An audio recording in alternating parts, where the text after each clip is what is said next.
Here's my advice on how you can move up the corporate ladder. And this is drawing from my own experience in my long career in corporate finance, but this should in general apply to many other people too. And first of all, let me just say that when I'm saying climb the corporate ladder, I simply mean by getting promoted and making more money in your career. To me, that is what climbing the corporate ladder is. Whether that's at the same company or another company, it doesn't really matter. So let's start off with the selection process.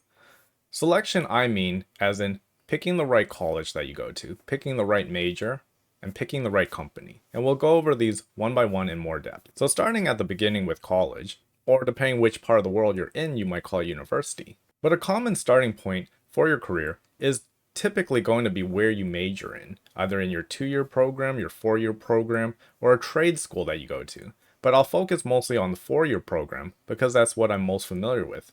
However, a lot of the advice and tips I give you are probably going to be applicable no matter which program you had.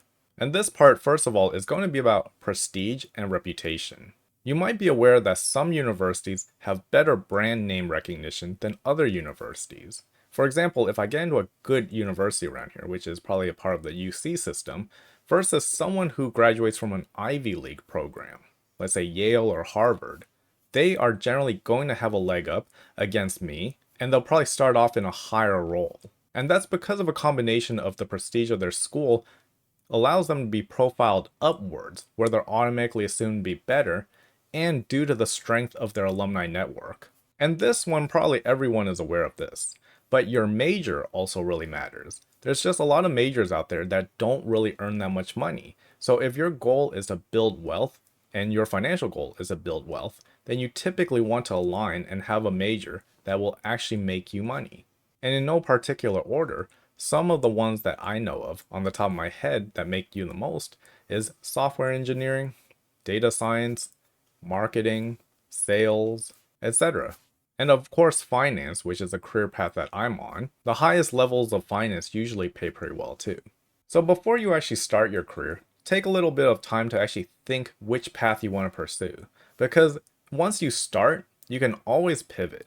But if you pivot, you have to remember, other people who have started in that field, they're going to have years of experience above you. So you're almost always going to be playing catch up, and they'll be, generally speaking, considered a better candidate than you are in that career path. Now, once you have those things picked out, remember that the company is also very important. So this is company selection. Just like your university, some companies have better reputations than other ones. And having worked at some of these better and more reputable companies, it's going to improve your resume and help you get other jobs. And that's really from name recognition. Some of these companies are larger, so there's more room to go up and more opportunities to make more money. There's also more competition if the company is larger. Some companies or industries, they just pay more on average. So that's going to add to your lifetime earnings. Because the more you get paid now, the raises will impact that more also. Some companies only do salary, some do salary and bonus, some do salary, bonus, and equity. So that's why I'm saying the company that you pick is also really important. So the college you go to, the major you pick, and the company you pick, these are all very important things to consider before you actually start. And I'm telling you this now because these are all things I wish someone had told me when I first started off in my career. So the first part is all about selection. This part is going to dive more into what I think really helps you on the job in your career to grow and make more money. And first of all, let's actually start off by talking about high value skills. And I think some of you might have heard that term being thrown around before about high value skills. And I don't watch enough YouTube gurus to actually tell how much they talk about it. But at its simplest, a high value skill is really just a skill that's in demand, that employers are willing to pay you money for, something that many employers want as well. And sometimes those are things that you personally need to identify because they're not always listed on the job description. Sometimes they're not listed on the job description at all. And generally speaking, with experience, you usually learn what is valued and what is important in your career, or what education and what credentials are sought after in your career. But having experience and the right credentials and the right knowledge, that's not something we start off with.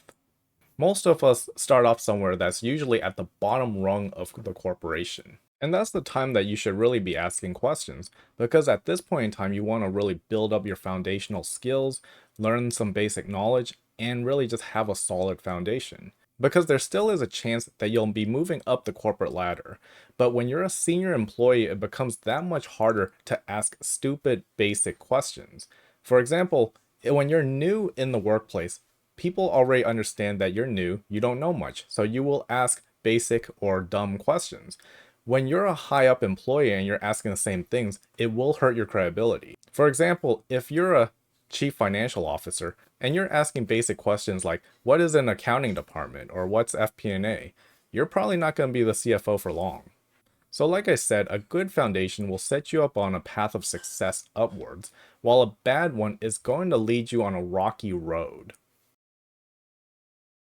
I think a lot of young people, when they first start off working, they think it's about working hard. If you work hard and you're the hardest worker, then you're just going to naturally get promoted and rise up the ladder. And that's kind of a maybe, because results really do matter. But a combination of working hard, where you think ahead, plan out what you're going to do, and think strategically about how you're going to solve a problem or reach a goal, to me, I think that actually will get you a lot more results than simply by working hard. And if it comes down to working smart or working hard, I think working smart can either rival or even surpass just working hard. But the one thing I think that's really left out of conversation is the effect of likability. I don't remember in school them telling me to be the most likable person ever.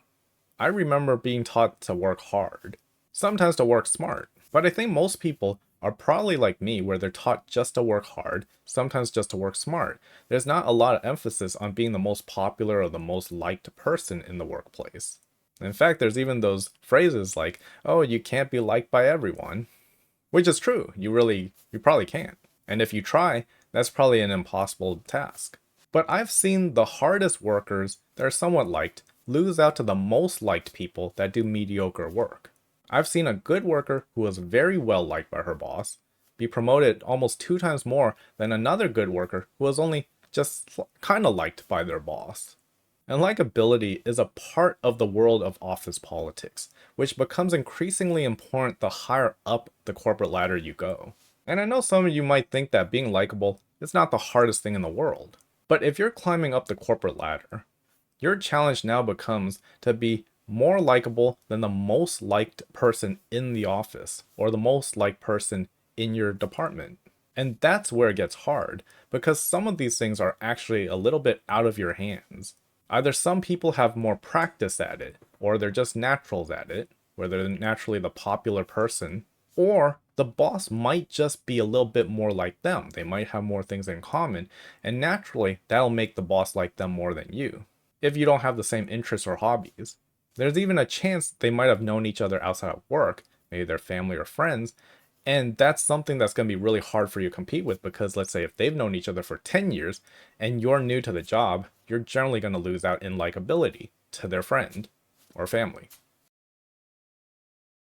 I'm sure most of you have actually heard that networking is probably the best way to find a job. But what does networking actually mean? Because in school, I remember it was them telling me that I should go on LinkedIn and cold message people. Ask them, oh, I see this job at your company, can I ask you a few questions? And that's about it. But what do I do after that? For example, how do you convert these cold messages into jobs? So networking is all about building up your brand. It's hard to do when you're fresh out of college because you have no work experience and you don't really know anyone. But this is kind of where that likability aspect comes into. For example, if you and a bunch of other graduates all have the same amount of experience, which is probably very limited, come from the same school, maybe you all have a little bit of internship experience, you're very similar on paper to one another. So the thing that comes in handy now is likability, which again is a part of networking. How many people do you know? How many people like you? And if you have friends or family in high places, then if they have a job opening, you're the one that they're going to pick versus someone that they don't know. But that's something to keep in mind throughout your career while you gain more experience and are building up your career. So you basically want to build the reputation for what you hope to be. If you want to be seen as a great worker who gets results or a great business leader. But generally speaking, you want to be considered as a competent person who can get the job done, and you want to be likable. where all your bosses and your coworkers are very eager to work with you again. And the more people you leave that lasting impression on, the better and easier it will be for you to network for a position or a job. And I'm not saying that networking is the only way to do things. For example, some of us are just a little more, let's say you don't have that many friends or you're just not super social. And that's all okay too, because if you're weak in certain areas in your profile, you can compensate by being strong in others. Obviously, ideally, it's better to be perfect at everything, but most of us aren't perfect. So you work with what you have. So while networking is great, applying for jobs online, that also works. In fact, I've actually gotten a lot of jobs just from applying online. But I will warn you that the higher up you go, the more scarce those high up positions will be. For example, at the lower levels, I remember where I could find maybe 10 jobs a day to apply to. At the higher levels, it sometimes becomes maybe one job a week, once a month. They get pretty rare. And you can no longer mass apply to jobs in hopes of securing a position. Or if you do, it's just going to take a really long time. So at that point, it becomes increasingly important to network because when there's one position and 10 candidates, it's going to come down to who you know and who likes you. Because if they don't know those 9 other people and they know you, they're very likely to hire you. And I've seen that happen many times in real life. So that was probably a lot of information, but in summary, I think it always starts off with having the right plans in place, knowing where you want to be, and knowing which steps and paths you should take to get there. It starts off with a selection process. My best suggestion is go to the best school you can, pick out a major that you think you can stick with, and that'll make you the money that you want to get to where you want to be, and then be mindful about picking the company that you join, because some will set you up much better than others. Then when you're actually in the workplace, start building up skills and work on perfecting skills and adding skills to your profile that are valuable in your career that help you get promoted and help you make more money. That can be education, credentials, learning new softwares, or just in general having more skills and achievements. Be mindful of office politics. Working hard is great, working smarter is probably better, and being likable is probably the holy grail of the 3 of them. But if you have a combination of all 3, then you're probably golden. And lastly, the main thing should be, again, job applications work, but working on all these things and building up relationships, becoming a high value employee in the workplace, that's going to help you in networking, and that's going to really help you in getting more jobs. So that's really all I have to say for this video. If you liked it, please hit the like button, subscribe to me, share with your friends and family.